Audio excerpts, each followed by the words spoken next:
this case, we were working with a large consumer bank. We're talking about an organization of over 5,000 people. They're a very large bank here in Belgium.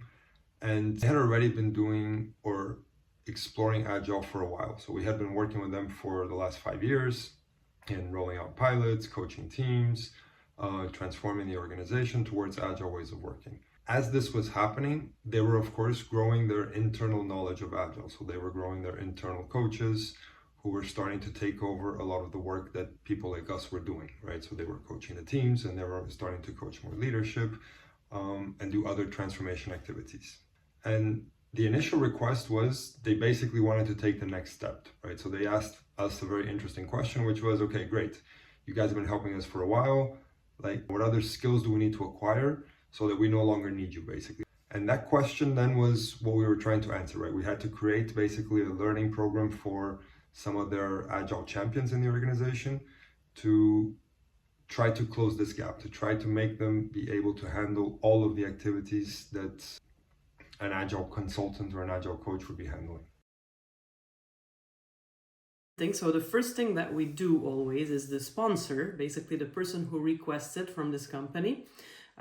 We talk to them and we ask them, what is it that you are looking for? So because this company specifically wants to improve their people, but of course they have some things in mind, for instance, certain challenges that they're dealing with. So one thing we do is we look at the challenges that the company has. But next to that, we talk to each person individually to see what personal interests they have or personal gaps they have. So we do an assessment to check the gaps. And the three things together, so the gaps that they might have in combination with what they would like to improve on, plus, of course, what the client wants them to focus on, the challenges that they have in the company, we try to put a program with that. So we put different priorities on things that they want to learn.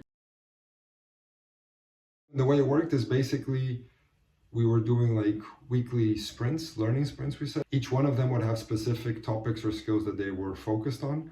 Sometimes it was shared and they would do it together. They would try to come up with a case or an example in their scenario. Like they would have some homework to try to apply it or think through the concept. And then at the end of the week, everybody would come back, we would share, we have some conversations. And in the middle, during the sprint, there would be some ad hoc coaching if they had additional questions or something that we would interact with them. Or one of the challenging things in this cohort specifically was that all the people in there had quite different maturity levels. We used that in a way because we let the more mature ones explain topics to the less mature ones, from which of course they learn, one to explain and to teach, the others to absorb. But next to that, there was a need for more personal coaching because of that. So each of them had a certain amount of hours throughout the whole cohort, all the sessions, that they could contact us individually.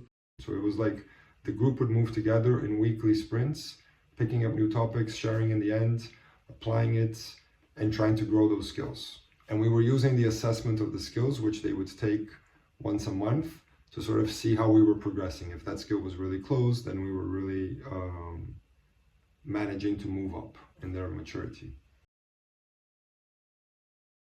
Before forming cohorts, it would be good if you have the possibility and you have multiple people to coach, that you first do the assessment, and based on that, you are going to create groups with similar maturity and similar improvements to work on.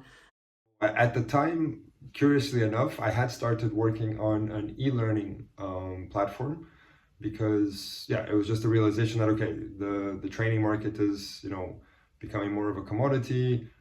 It's better that we have a good e-learning alternative. So I was working on an e-learning platform, which was supposed to guide people like, okay, so if you're a product owner, you would have your foundational product owner training, etc., and you could grow, watch more videos and grow in that. So that was that initial idea, but it wasn't BeanStalk as it is today, so we hadn't pivoted it yet. But this, of course, was the start. So the exercise, what did it force us to do?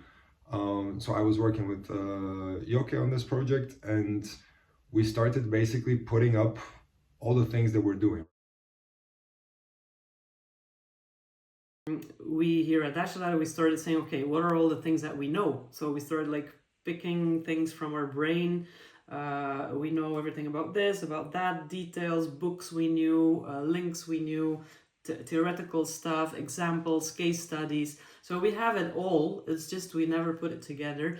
And at that point we started putting some structure, and there were like items around basic Scrum and Agile principles, lean principles. There was information around everything that had to do with leadership, everything that had to do with scaling and the organization, everything that had to do with product ownership, with change management, with HR related topics, with technical things also. They're still in there. So we structured it in a way that you had all these different focus points, and then that you had different levels, because you can be a starter, or you can have already a little bit of experience, or you have an own opinion. So following the Bloom's taxonomy idea of how do you learn, right? You start with just the theory up till I have my opinion. And basically there we saw certain things. So based on, if we looked at the person itself, having filled in that assessment and having to fill some of their gaps and improve certain areas, in combination with challenges that the company has, or maybe their personal interests of the people also, we could pinpoint areas that were more interesting to them. So you could even, you can make a personal road through or map through all these learning objectives, or you could have a specific path for product owners, or for Scrum Masters, or for Agile coaches, for leaders, and you pick out a certain amount of things to focus on. So, and we had this assessment that we had people fill out, which was originally, it was an Excel sheet and some things on Miro, and then we started building it into a tool, and all the information that we had, which was sitting in different locations and in a drive and a Miro board, etc., we put it together so that from the assessment you could start learning, reading, having everything together. At the end of the program, when I was thinking about everything we did, that's when the idea was, this is really what BeanStalk should be, right? So this is a much better way, instead of trying to sell a product owner course in e-learning, trying to understand really what are the skills people have, what do they miss to get their job done, and what's the fastest way to close that, right? Because sometimes the fastest way, okay, you just need to go to this training and learn this, or you just need to, try to do that. But this idea of like identifying skill gaps and closing them quickly, that came afterwards. That was the reflection of what we had actually built to help this client with that problem. The program was by and large successful. So after 3 or 4 months, that was the time frame we had set for that initial program. At the end, everybody had gained additional skills and they found it very valuable, right? But this was one of the reflections afterwards when I say, well, wouldn't it be great to offer the same experience we had for this program, like this customized experience, but for the individual? And there is the idea of BeanStalk, right? So the idea that you would start identifying all these micro skills, like, or abilities you need to be able to do certain things. And then once you have those skills, it's just about, depending on the challenge you have, here are the skills that relate to your challenge, right? And then you can analyze the gap there, what do you miss, and try to close those gaps. So there were 2 clear results. One is this idea of helping, when you're trying to help people acquire more advanced skills, because what the client was asking us was not, we missed some foundational knowledge. They knew about the scaling frameworks, they knew about product ownership and Scrum and Kanban, etc. They were asking more advanced questions, right? That one of the insights was like, so the best way to close these questions are by really focusing on the skills. Because there isn't a simple training you can go to. It's not like, okay, you missed this core knowledge, just go learn this and now your problems are solved. It's about practice and getting, some experience and getting some guidance in that practice, and understanding, trying to break it down really into what I'm calling these micro skills, right? So the little things you need to be able to do that once, they come together, it makes it easier for you to practice this. So it's a combination of learning some new things, but also the ability to practice. So this was a key insight there, right? That it was a gap in what organizations had for the growth of their people. So these people didn't have an option. That's why they came to us with this problem, is they didn't know how else to close that gap. Like they didn't know what other training to take. So there was an opportunity there to help organizations solve a problem that they weren't addressing before.